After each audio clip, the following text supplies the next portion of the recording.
నమస్కారం. ప్రస్తుతం మనతో పాటు మహామంత్రోపాసకులు, పంచముఖ ఆంజనేయ స్వామి ఉపాసకులు, లలితాంబికా పీఠం అధ్యక్షులు, ప్రముఖ ఆధ్యాత్మికవేత్త, జ్యోతిష్య వాస్తు పండితులు మాడుగుల శివప్రసాద్ గురువుగారు ఉన్నారు. వారితో మాట్లాడిద్దాం. నమస్కారం గురువుగారు. ఆశీర్వచనం తల్లి. గురువుగారు, మార్చి నెలలో మరి ద్వాదశ రాశుల వారికి ఎలా ఉండబోతుందో ఒక్కసారి తెలియచేయండి. శ్రీ మహాగణాధిపతయే నమః. ఐం మహాసరస్వత్యే నమః. శ్రీ లలితాంబికాదేవియే నమః. మామూలుగా ద్వాదశ రాశుల వాళ్లకు కూడా మాసఫలాలు అనేటువంటివి ప్రతిసారి చెప్పుకుంటూ ఉన్నాం. అయితే ఈసారి విశిష్టత ఏమిటి అంటే, ఏప్రిల్ నెలలో ఉగాది పండుగ అనేటువంటిది వస్తూ ఉన్నది. ఉగాది పండుగకు పరిపూర్ణముగా అన్ని రాసుల వాళ్లకు ఎలా ఉండబోతుంది అనేటువంటి విషయాలు మొత్తం అంతా ఎలాగో చెప్పుకుంటాం. కానీ ఏది ఏమైనా మాసఫలాలు అనేటువంటి విషయానికి వచ్చేసరికి ఈ మార్చి నెల మరి 1వ తేదీ నుండి 30వ తేదీ వరకు, నెలాంతము వరకు కూడా ఎలా ఉంటుంది అనేటువంటిది ప్రతి వాళ్లకు తెలుసుకోవాలి.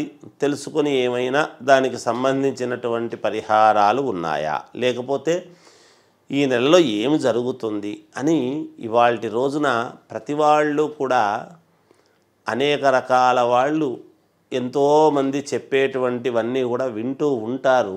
అందుకని మన దాంట్లో కూడా మనం చెప్పింది కూడా ఎంతోమంది వీక్షకులు వింటూ ఉన్నారు, చేస్తూ ఉన్నారు, చూస్తున్నాం.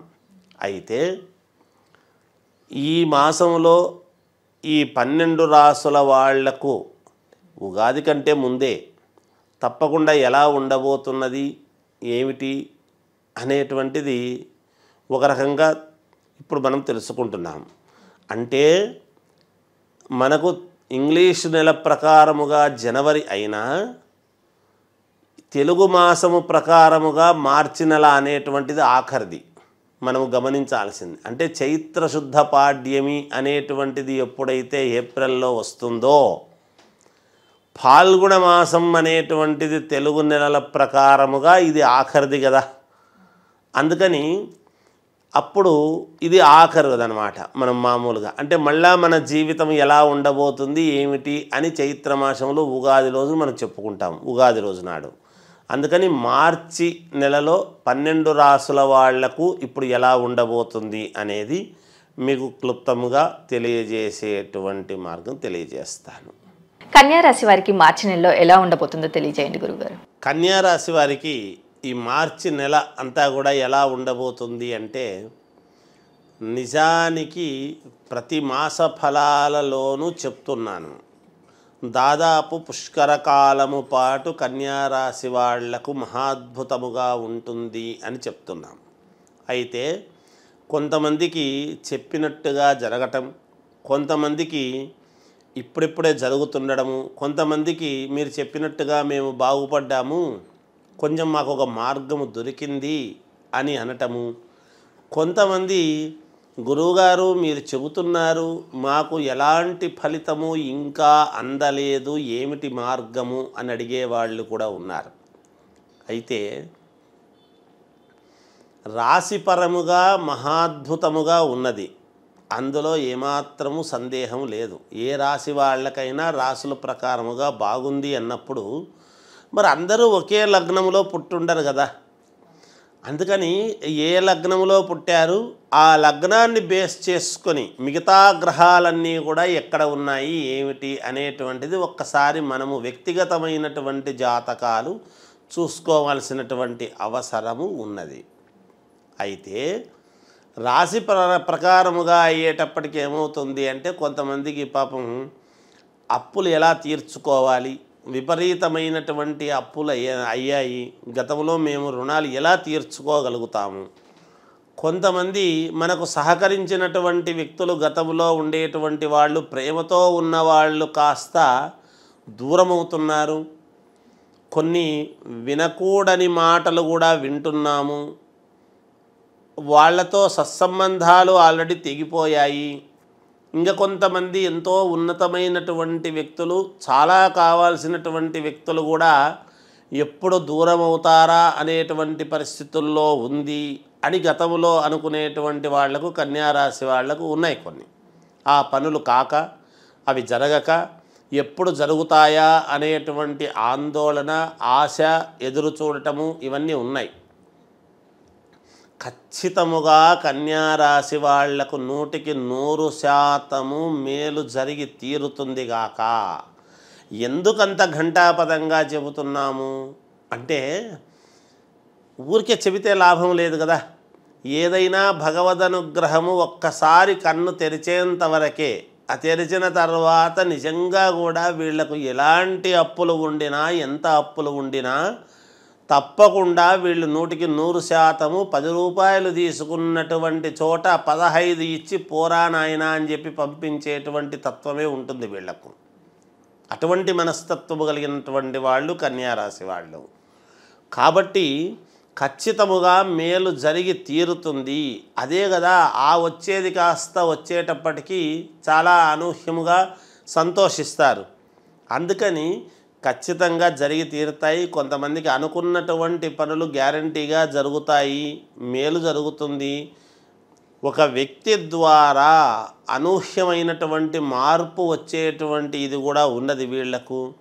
ఇంతవరకు స్థిరం అనేటువంటి లేని వాళ్లకు ఇప్పుడు స్థిరం ఏర్పరచుకోవడం అనేటువంటిది జరుగుతుంది. భూముల వలన ఆల్రెడీ ఉన్నటువంటి వాళ్ళు భూములు క్రయ విక్రయాలలో అధిక లాభాలు రావటము వలన బయటపడడం కానీ, లేదా ఎవరైనా ఒక వ్యక్తి వచ్చి నేనుంటాను అని ఆదుకొని వీళ్ళను బయటికి తీసుకురావటము కానీ, లేదా ఒక స్త్రీమూర్తి వలన కూడా వీళ్లకు మేలు జరిగే విధంగా ఉన్నది. తప్పకుండా వీళ్ళ జాతకంలో గ్యారంటీగా జరుగుతుంది గాక మేలు. ఎవరు అంటే ఎవరికి వాళ్ళ చుట్టూ ఉండేటువంటి వాళ్ళను ఒక్కసారి ఎవరు ఏమిటి అనేది ఎవరికి వాళ్ళు ఆత్మావలోకనం చేసుకోవాల్సిన అవసరం ఉంటుంది. వీళ్ళ మాట ఇంత ఇబ్బందుల్లో ఉండినా చేసినా వీళ్ళు ఒక మాట చెప్పారు అంటే మళ్ళీ సమాజంలో వింటారు.